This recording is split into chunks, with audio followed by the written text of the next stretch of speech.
Hi, sorry, my name's Penny Lewis. I'm the subject advisor for PE and sport, and I'll be delivering this training session today on the GCSE 2012 Going Linear. The first part of the presentation will look at the GCSE reforms in general, and then we'll look at how this impacts on the GCSE PE specification, and then the main part of the presentation will be looking at ways that you can deliver the GCSE PE spec. So firstly, just before I go into what the reforms are, can I have the first poll, because I'd like to know how many people currently teach the GCSE PE specification. So if you could just vote either yes you do or no you don't, even if it's not with Edexcel, just how many people are currently teaching the GCSE PE specification.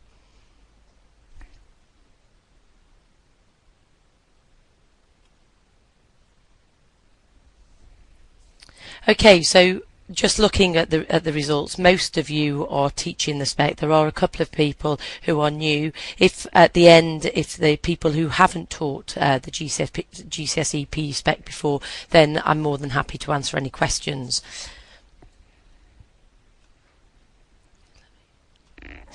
Okay, so what are the reforms? The government has introduced linear qualifications, i.e. all units must be taken at the end of the qualification. Now this will affect candidates starting a 2-year programme in Year 10 in September 2012, and any candidates or any centres who have candidates who started a 3-year programme in September 2011.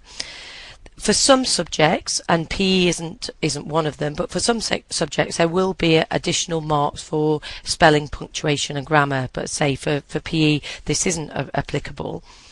And finally, the candidates will only be able to sit the exams in the summer, but again for PE it doesn't have any implications because we only have one series per year, which is in the summer. The proposed off-qual timeline. For all the 2-year GCSE courses starting in September 2012, candidates will be applying for their GCSE award in 2014, and they will be required to sit all of their examinations at the end of the course.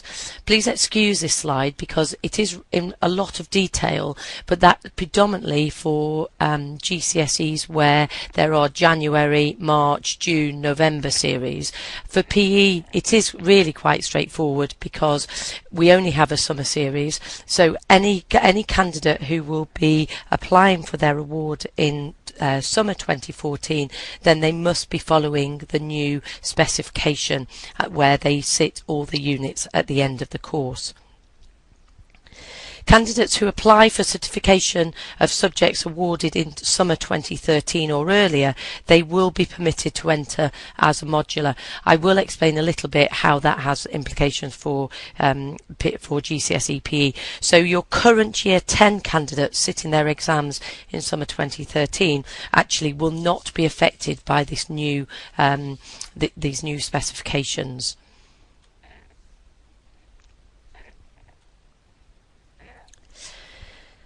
Minimal changes to the specifications. You will be really pleased to hear that for PE there are no plans to change the subject content. I say that with caution because all specifications have been submitted to Ofqual and we are awaiting accreditation, but it isn't expected that there will be any changes to the content.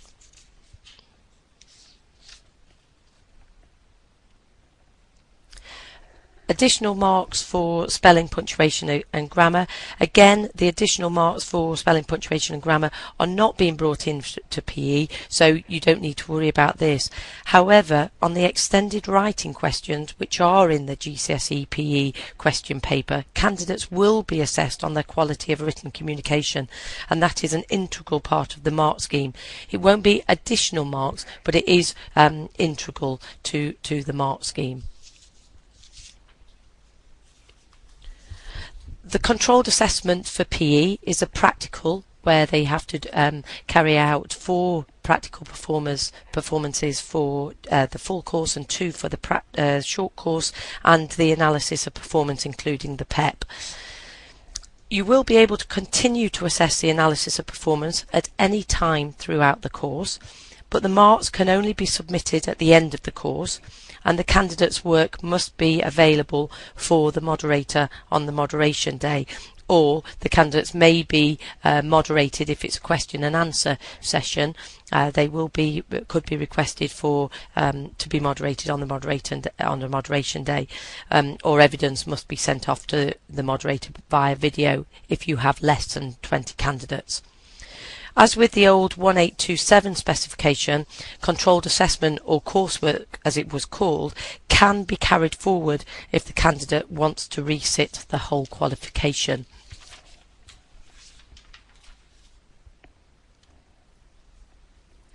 The unit results.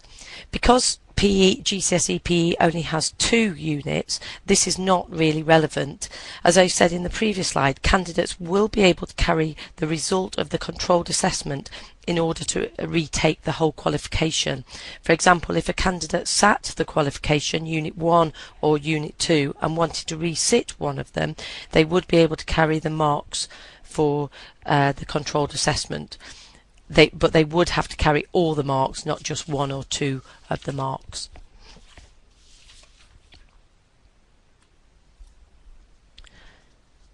The reforms to the performance tables continue. The headline indicators will continue to be the 5-star, 5 GCSEs A star to C.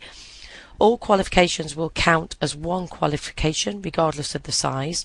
So those who may be teaching the BTEC, if you do the extended certificate or the diploma, they will only be counted as one qualification.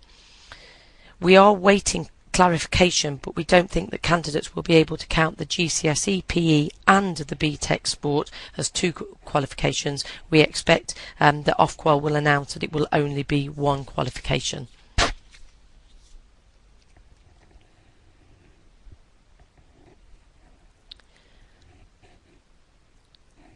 Just before we look at the changes to the GCSE PE specification, I've just put a poll on the screen to just find out how many people teach the short course and or the full course.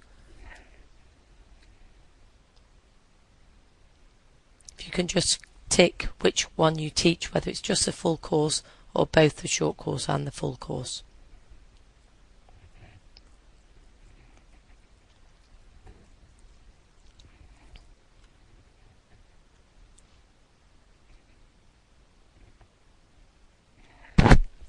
Okay, so we can see from here that the majority of people teach the full course, and there are a few centres that actually teach both the short course and the full course.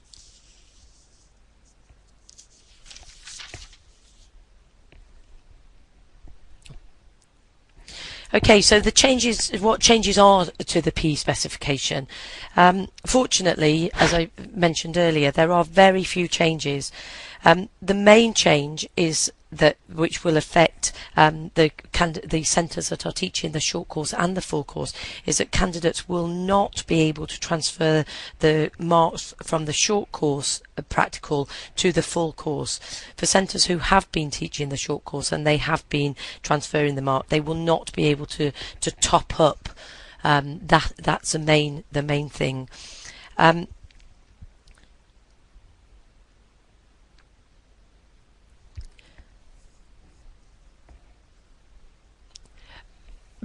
I also want to just bring to your attention that about the PESL and the PESIP. This change has already taken place. It isn't as a result of the Wolf report, but it is to do with the initiatives. As I think everyone should be aware, PESL and PESIP are no longer in existence, and as a result we did make changes to the specification in August. Candidates should still be taught about the initiatives, but you should be working to issue 3 of the new specification. Can I just again just confirm that everybody is working to the updated specification? If you can just check, just tick that you have seen issue 3, and that's the one that you're working towards.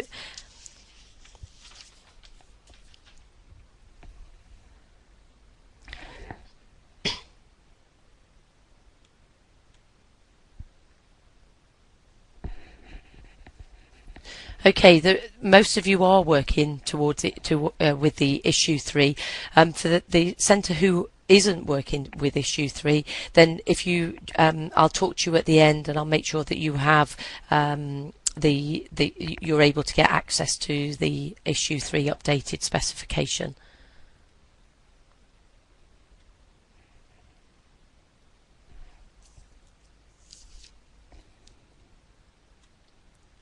Just to go through with the issue 3, there are no specific policies or initiatives that candidates will be expected to study.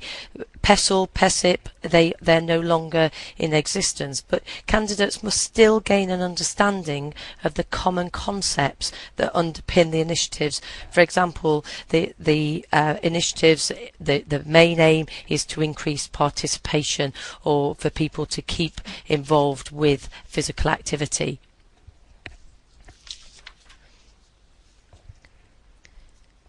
The initiatives, they don't have to be studied in depth. It's about students knowing that they exist and generally how they support a more active, healthy lifestyle through their initiatives. Candidates must have an idea of a variety of initiatives. They should have a knowledge of some of the agencies involved in promoting sporting opportunities in the UK, and thereby meeting the needs of the specification. One way would be for you to look at your local government website for sport. What are their aims? What's the aims of your local government for sport within your area? And get the candidates to investigate the national governing body of one or more of their activities, and what are their aims. And the candidates could then come together and they could look at any differences, similarities, comparisons across a number of national governing bodies. They should also sort of research Sport England and the Youth Sport Trust. What's their involvement with sport? And they do need to have an understanding of a variety of initiatives, but there are no specific initiatives that they would be asked questions on.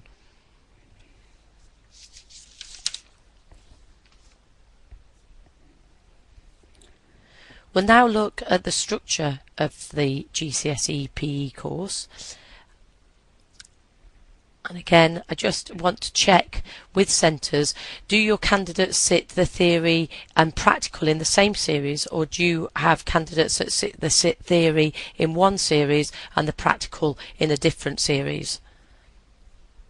So, for example, they may sit Unit 1 in maybe sit in Unit 1 in summer 2012 and sit in Unit 2 in summer 2013.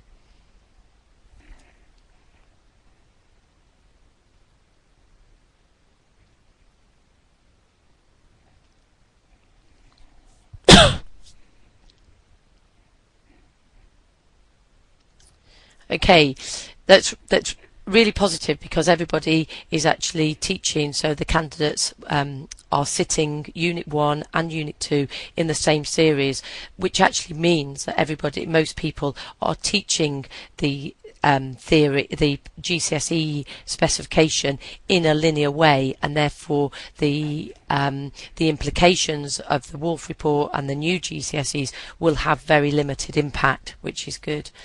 So just looking at the short course and the full course. The short course, there are 2 units. Unit 1 is the theory, and that's worth 40% of the overall qualification. Candidates have to study the health and active lifestyle. And then Unit 2 is the practical, and that's worth 60%, and the candidates do 2 practicals and the analysis of performance. The full course is a continuation, so in addition they have a theory exam, okay, which is worth 40%, and in addition to the healthy active lifestyle that they have to cover, they also have to look at your healthy active body, which is the physiological side of the specification. For Unit 2, the performance in physical education, again they have to do practicals, but instead of doing 2 practicals as they do with the short course, they have to do 4 practical activities and the analysis of performance. So if you are teaching the short course, then you could have a group of short course candidates and full course candidates, and the first part of the theory will be identical, and 2 practicals in the analysis of performance are identical.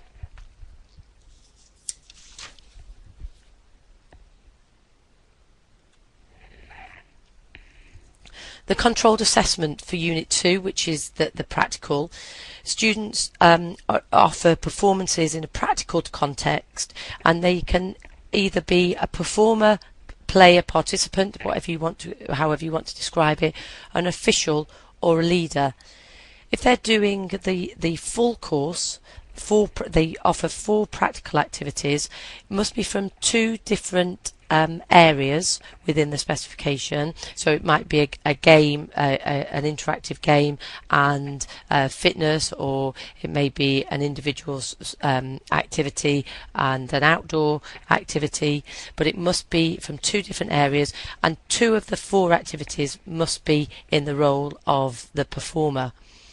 For the short course, they only offer 2 activities, and again they must be from 2 different areas, and one of them must be the role of a performer. So for the short course, you would not be able to be a performer in football and a leader in football, because they are from the same group. It would have to be from 2 different groups. So that's the practical. The Unit 2.2, which is the analysis of performance. Every candidate must analyse a performance in one of their 4 chosen, one of their activities that they have selected. So if it's for the full course, it would be one of their 4 activities. If it's a short course, just one of their 2 activities. They must also carry out the personal exercise programme. It is expected that candidates carry out their personal exercise programme in one of their activities that they are the performer. We are aware that in some centres they do get their candidates to perform their PEP in year 10, and they haven't always made a decision as to which 4 activities they will be putting forward. Therefore, in exceptional circumstances, and I repeat, it must be exceptional circumstances, they would be able to offer their PEP in a different activity, but we must be informed if that is the case. So it is generally expected that their PEP is on one of the activities that they are a performer.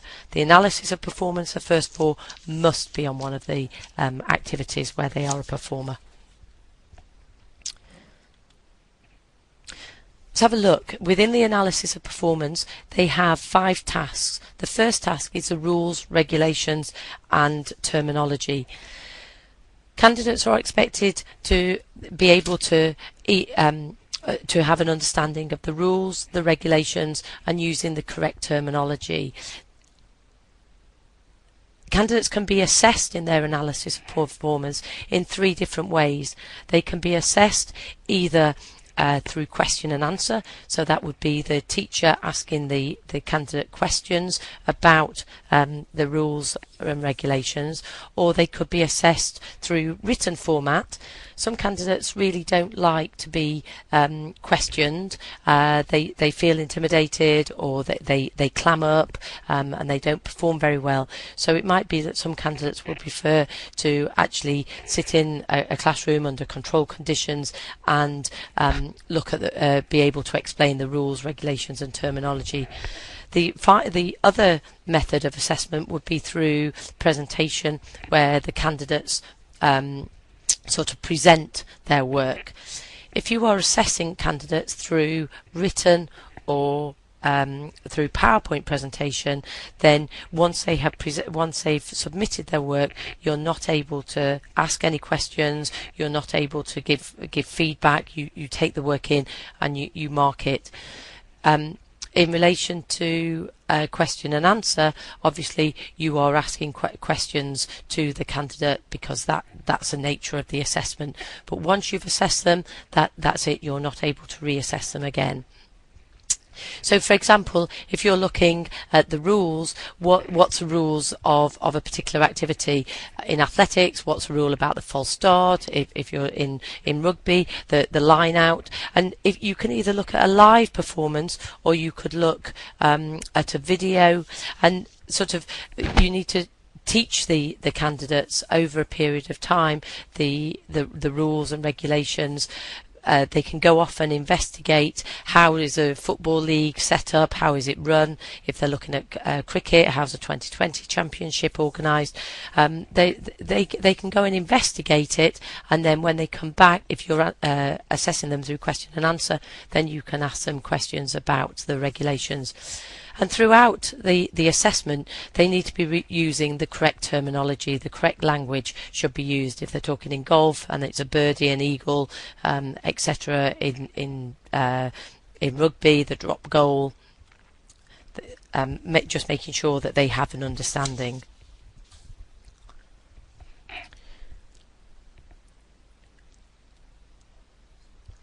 The second task that they need to look at in the analysis of performance is the observation.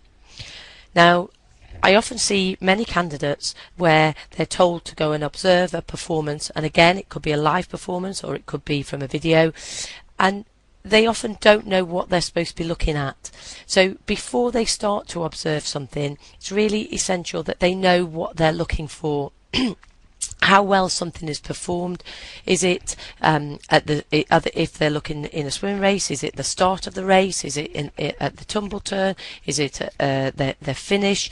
If it's a team game, are they looking at a particular individual? Are they looking at the formation of a team?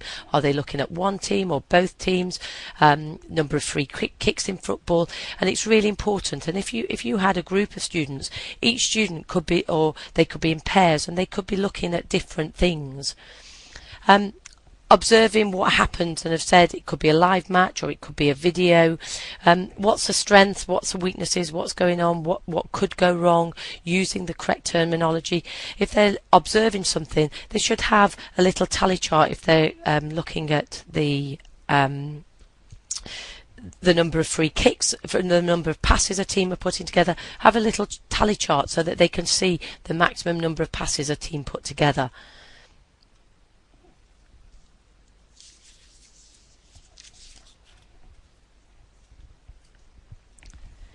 So once they've observed performances and they're able to identify things that could be improved, or that need to change in a performance to improve the level of performance, they then need to be able to analyse a performance. The analysis comes in two parts: the qualitative and the quantitative. The qualitative is they need to be able to break down a performance into small parts, and this is why it is critical that it is on a performer, on an activity where they are a performer, because it should be that they are looking to improve their performance, whether it is as a hockey player, as a football, as a rugby player, as a tennis player, but they should be looking to see maybe what their individual weaknesses are and how they can improve it. If, for example, you're observing a penalty stroke in hockey, okay, what makes a good penalty stroke? What's the body position? What's the grip? The speed at contact? The follow through? Are they following through where they want the ball to finish? Okay, are they looking at the ball, etc. If they're looking at swimming, it could be if they could be analysing the tumble turn. The approach to the turn, the actual turn and the push-off, what was good, what was bad, etc. So that's a qualitative analysis, and they need to sort of divide the actual performance into small components. The quantitative is maybe the number of unforced errors that a candidate would make, and we've all seen on the TV, whether it's football, whether it's tennis, they all at half time or at the end of a game, end of a match, they always show sort of quantitative analysis. In tennis is a prime example of the serves. How many were on the outside of the court? How many were down the middle? How many were aces? How many first serves did they win? And there are so many examples where quantitative analysis takes place in sport that if as you're teaching it, you might want to show them some analysis, so examples of that, so that they can get an idea as to the sorts of things that they should be looking at. Again, football at half time, the commentators are forever drawing on the screen and showing the passes and what went wrong, etc. In swimming, the quantitative analysis could be the number of strokes per length, okay, and as the race continues, okay, as people get tired, then the number of strokes per length increases. How can you improve that so that is it the pull, is it they're not kicking the legs, or things like that. So once they've done the rules, they've observed it, they've analysed it, then they need to evaluate their performance against possibly the perfect model. And that's where when they are observing a performance, just make sure they're not observing the best player in the world, because they want to be able to show how somebody can improve. It might be their own performance, it might be somebody else's performance in school, it might be somebody else's performance in a club, but you may want to make sure that they can actually evaluate it against a perfect model. On the BBC, on the Sports Academy website, they do have lots of short videos of athletes, sports people doing various skills where they could then evaluate their own performance of what they've seen against a perfect model. I'm sure there are lots and lots of videos out there on YouTube of the perfect drop shot, of the perfect golf swing, etc. So there are lots of places that candidates can go off and look at how they can improve their performance against a perfect model. The final part of the analysis of performance for the 4 tasks is plan strategies, tactics and practices. And they need to look at the short-term and the long-term strategies. If they're looking in basketball at team formation and a half-time and they're losing, is it that they're zonal marking, or should they move to man-to-man marking, or vice versa? So short-term maybe at half-time for the second half, long-term maybe sort of over a period of time. What could they do? How could they practice? How could they improve? If they're looking at individuals, how can an individual improve a particular shot? What can they do? Is it that if they're doing a golf swing, is it that they bend one of their arms and they need to keep it straighter? How can they practice so that becomes natural? And then practices to improve performance. Is it that they're a goal scorer in hockey and they don't always move to the right position? Okay, they could practice something that once someone gets a ball, they go into a certain position, okay, expecting the ball to be crossed or whatever.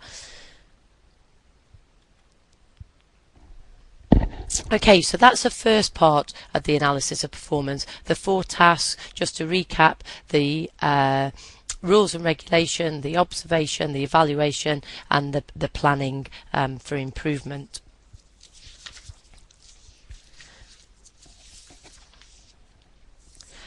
The final part of the analysis of performance is the personal exercise plan. Now, I get many questions about the personal exercise plan. Our candidates spend a huge amount of time and it's only worth 4 marks, or how am I supposed to get control conditions for the whole of the exercise plan, and or I teach it this way but somebody else down the road teaches it in different ways. Who's right, who's wrong? I just want to say there is no right or wrong way to teach the PEP.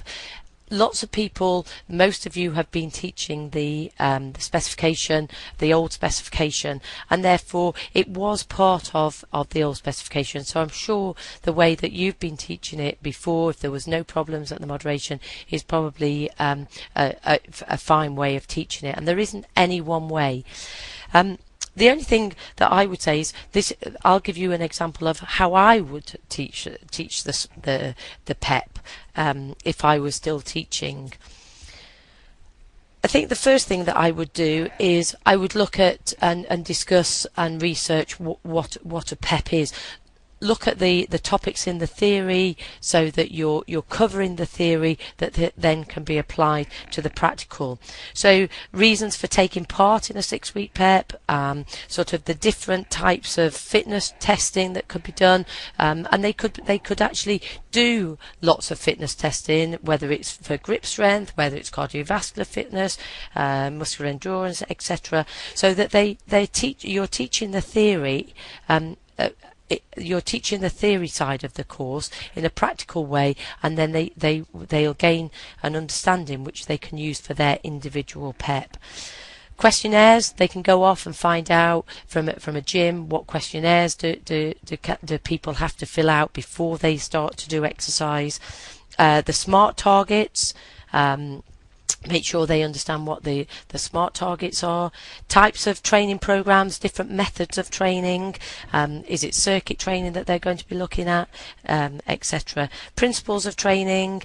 Heart rate, training zone, what sort of level should they be working at, the importance of a warm up and a cool down, okay, etc. Now they're not just the things that I would be looking at, but that's a sort of discussion and research that I would expect to carry out before they actually design their own PEP. Then candidates should be designing a PEP, and they can design it with the support from the teacher. Obviously, the more support the teacher gives, then sort of their mark should be reflected in that. It should be specifically related to one of their activities as a performer. Why the PEP that they design, it should help improve the performance of one of their activities. It could be for a candidate that's playing hockey, they can run for 65 minutes of the game, and the last 5 minutes they really run out of energy. Okay, so if they designed a personal exercise program that would enable them to be able to run for the whole match.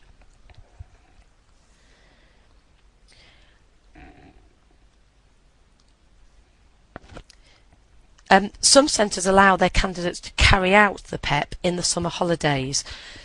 There's no problem doing this. They are able to carry out the programme in the holidays on their own, but I must stress the teacher must monitor their performance. They must monitor what they're doing. If they carry out a 6-week programme, I would expect after week 3, week 2, week 3, week 4 possibly, that there was some increase in intensity, frequency, etc. And that's why it is critical that the teacher monitors their performance, because if they don't increase some part of it, then they won't show any improvement. Now, and again, the reason they can perform it outside of school, the actual program, is because you're not assessing them whether they have actually done the carried out the program, but it will be very evident because they do have to evaluate the program.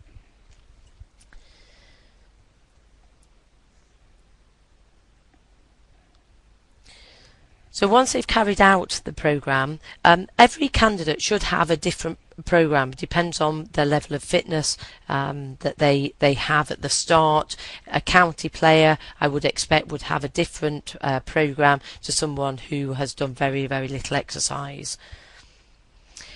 I would, when they're doing their program, after each session, I would recommend that they sort of jot down how do they feel, how hard did they feel that they worked, not an essay, but just in bullet points, so that they can see that maybe after week 1, week 2, they were feeling really quite tired, but week 3 they felt a little bit better and felt that they could push themselves, so that they could hopefully over the 6 weeks they should be able to see that there is some improvement.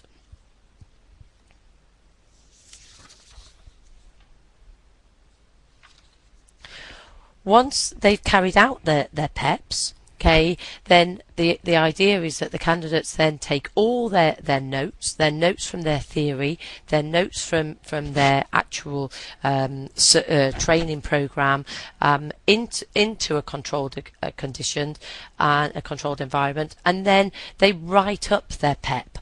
Now, they will have all their notes, they will have all their class notes. It is essential the candidates must not just copy up their notes. They can use their notes to evaluate their PEP.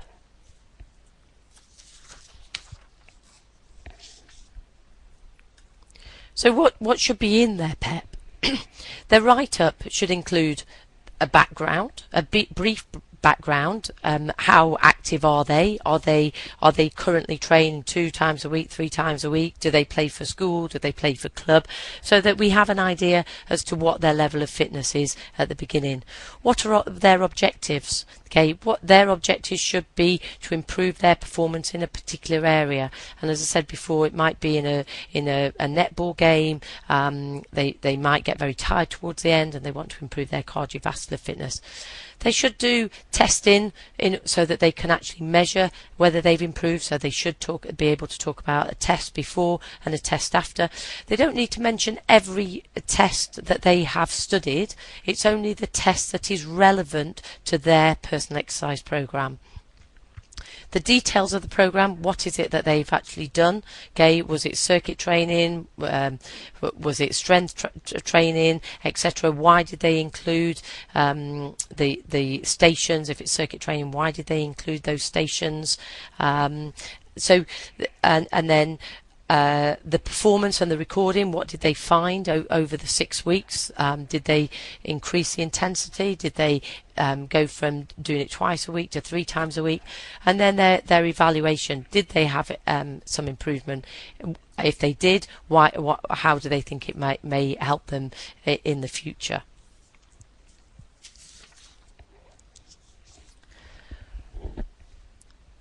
One of the questions that I always get asked is that candidates often want to take pictures, diagrams, photographs into the controlled assessment, and can they do that? Well, yes, they can. What you need to make sure is that candidates can take hard copies in, i.e. a paper copy of a photograph or anything. If they want to take in write about a link, or they've got a picture of them performing the circuit, and it's an image, it's on a memory stick or something, then they must provide everything that they want to take into the controlled assessment to you as a teacher before the controlled assessment begins. You must then collect it. You must check that the only thing that is on the memory stick or in a safe area on the intranet are only pictures used for the write-up session, and you will then give it out to them during the controlled assessment, and they can then save the work on there. If at the end of the session they haven't finished, then they must hand the memory stick into you or save it on a secure drive. They then go out of the room. Okay, they come back the following week and they can't bring anything else into the session, and they give it to you. You then give them the work that they'd saved, and they carry on. But they can take their notes in, they can take pictures, okay, but you must make sure as a teacher that they don't download, they don't have access into the internet, onto the internet once they're in the controlled assessment conditions.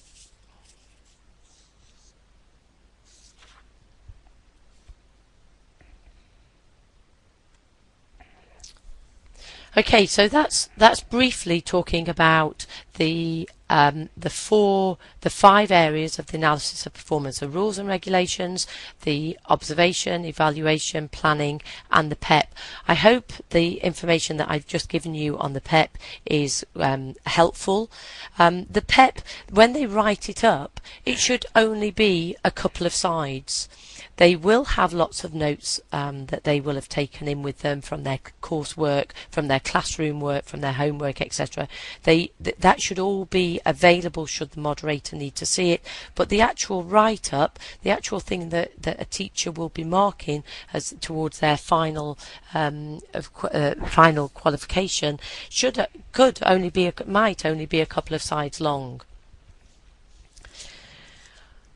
We are aware that we have a lot of activities that candidates can offer, and there are some situations when the activity cannot be assessed during the moderation window. For the GCSE, the candidates do 4 activities for the full course or 2 activities for the short course, and all those activities must be assessed during the moderation window, which is usually the 1st of March to the 5th of May. Say we are aware that there are some activities that it might not be possible. I think skiing is probably the most common, whereas most schools go to go on a skiing holiday during half term, which is usually in February. If you need to assess candidates outside the window, you must ensure that you email the assessment team at physicaleducation@pearson.com. We wouldn't accept an excuse of I can't get a football pitch during that time. There are lots and lots of football pitches available in parks or anything, so it would have to be a legitimate reason. Centres often take candidates away on outdoor pursuits weekends or weeks in November, December, and they're the sorts of things that we would allow. You would have to, it would have to be in year 11. We very rarely accept any evidence or assessment to take place in any other year than their final year. This is mainly because candidates do develop physically in year 11, and therefore if you did want to assess them earlier, you often disadvantage the candidates. If candidates are assessed outside of the window, you will be given confirmation from the assessment team, but you must have video evidence even if the teacher is present at the assessment. Normally if the teacher is present you don't need to have video evidence, but if you are assessing them outside of the window then you must have it. The teacher is responsible for submitting every mark for every candidate. Additional activities. Again, we approve probably over 70 activities that are in the controlled assessment guide. But again, there are a few candidates that want to offer activities that are that have not been approved. You are able to apply to offer additional activities through a process called meeting local needs. In order to meet the requirements of meeting local needs, the activity must be offered to the whole cohort through curriculum or extracurricular activities. You're not able to offer something just to one candidate. It may only be that one candidate takes it up. However, all candidates must be offered the activity through the curriculum or extracurricular activities. We would have to have a letter from the head teacher confirming that all candidates have been offered it, and again you would need to send the letter to physicaleducation@pearson.com. We're not changing the process, but we are putting additional support up on the website. It will probably be up end of May, beginning of June, so hopefully if anybody has wanted to offer additional activities for this year's cohort for candidates sitting the exam in summer 2012, you will have already applied for meeting local needs. If you are looking to offer an additional activity for candidates for next year or the year after, then you must apply by the 30th of October, and just watch this space. There will be lots of additional support available to centres to try and make it as easy as possible.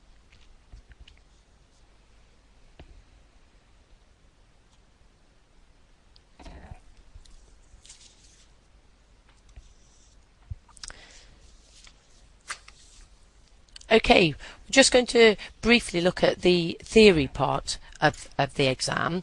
I think most centres, the queries that I have is over the practical on how should I teach the PEP, how can I assess the candidates in the practical, in the analysis of performance, and the theory, providing you're working to issue 3, is quite straightforward.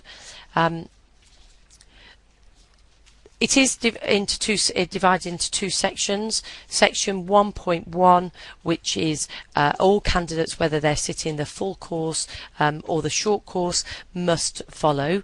The first section 1.1 is all about healthy, active lifestyle. Okay, why do candidates participate? Why do people participate in activity? The physical benefits, mental benefits, social benefits,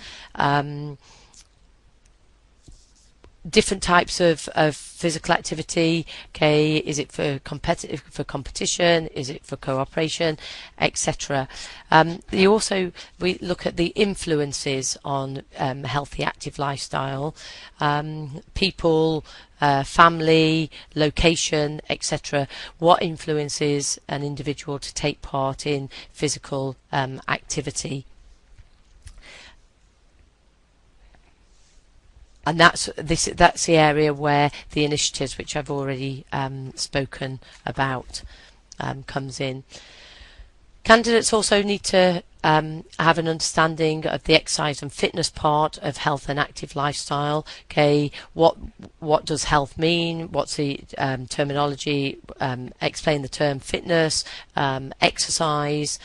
They need to know about the health-related components, cardiovascular fitness, muscular strength, muscular endurance, flexibility, body composition, etc. What are the skill-related components of fitness, agility, balance, coordination, and they need to know all those in relation to health and active lifestyle. I think if you look at the questions, the question paper from 2011 and the SAMs that have been produced, you will find that it's not just define a term, but it is all applied, sort of explain a term in relation to improving the health of an individual. It is all about looking at how something can have an impact on an athlete, or how something can help improve a footballer's performance, etc. They also, I think something that is new to this spec is all about the questionnaires and the different fitness tests. The principles of training they have to have an understanding of. Just be aware, because there is a slight change in the terminology from the old specification. The FIT principles, different methods of training, etc. And that's all part of section 1.1, which must be covered by the covered for the short course and for the full course. For the full course only, they have to cover section 1.1 and section 1.2, and section 1.2 is about the healthy active body. Okay, and that's on the cardiovascular system, the respiratory system, muscular system, and the skeletal system.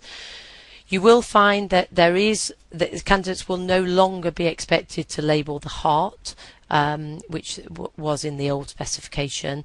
It is much more about the applied. How can the skeletal system help an athlete? Okay, what are the effects of the cardiovascular system on a long distance runner? It's all sort of applied. So if you look in the specification, if you look, make sure you're using issue 3, look at the short-term effects of participation, the long-term effects on the muscular system, on the cardiovascular system, and how the different body systems can help improve a performance and the effects that it has on an individual. If anybody has got any queries about the theory side of it, then please don't hesitate to, I'm sure you're asking lots of questions, please don't hesitate to ask me, and I can answer individual questions sort of at the end. Most people, I think, are quite happy with the theory. It's generally the practical that centres have more queries about.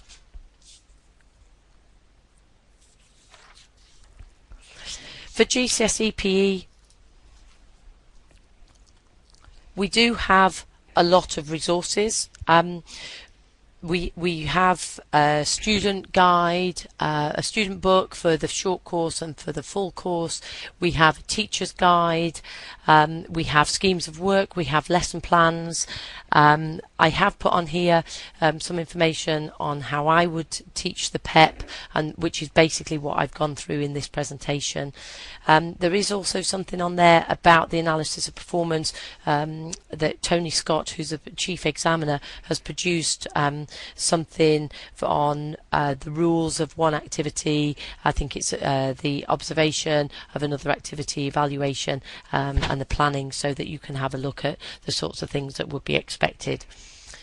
For those that are new to teaching GCSE, there is a DVD that is available. There was one, it is available for all centres, of the practical activities, and it gives an example of the types of things, the type of performances, type of practices that candidates will be expected to show when you're assessing them.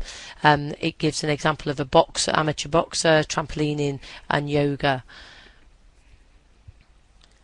Also, there is a GCSE, a GQ PE subject page, and I do produce articles either myself or from the senior examining team. I try and put something up once probably every 4 to 6 weeks, which is related to the spec. There is something up there about initiatives. There is something up there about preparing, getting all the relevant material in preparation for moderation visits. What material do you need? What forms do you need? There are some additional SAMs up there. So if there's any new resources or there's anything topical, then I will always put an article up there, and I sent you the link so that you can see.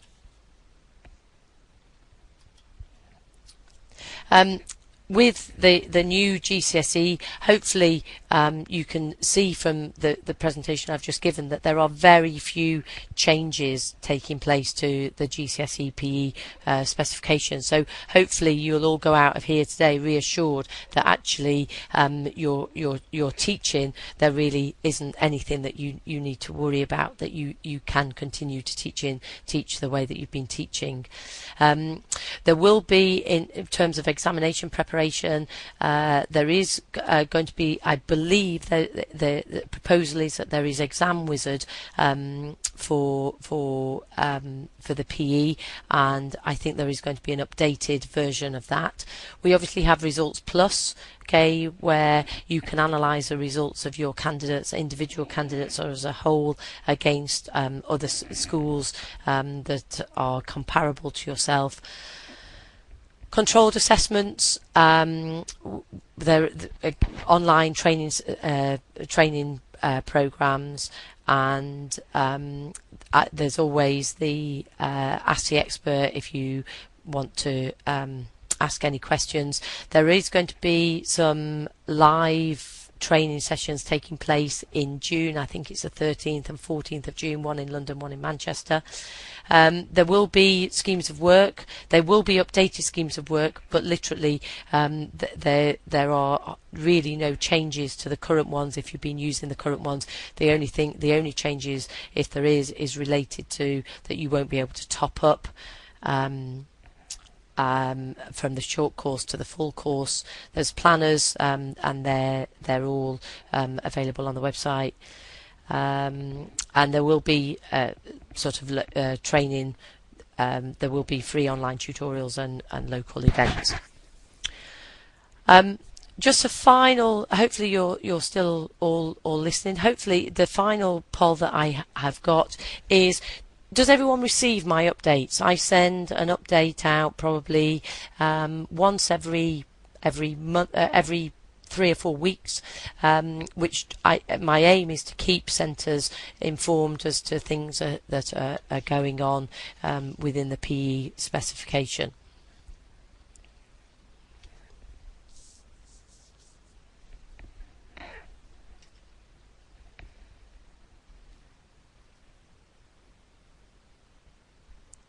Okay, again, most of you are receiving. The people who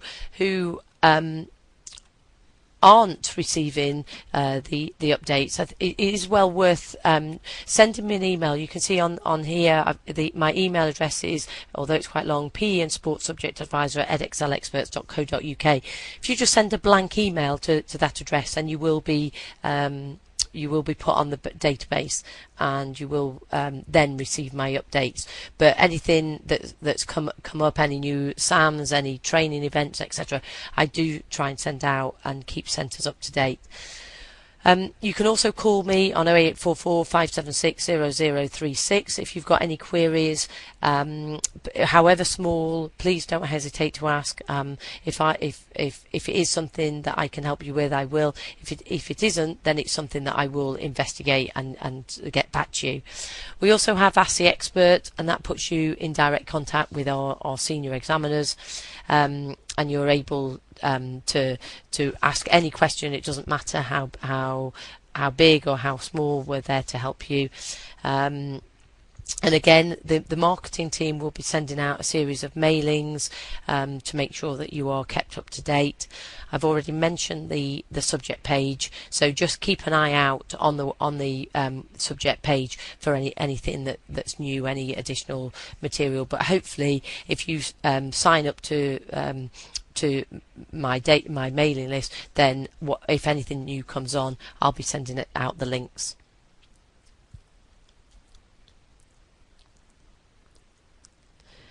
So just really as a summary, everything's moving to linear, but everyone seems to be teaching GCSE PE in a linear way, which is great, because that means there really are no changes.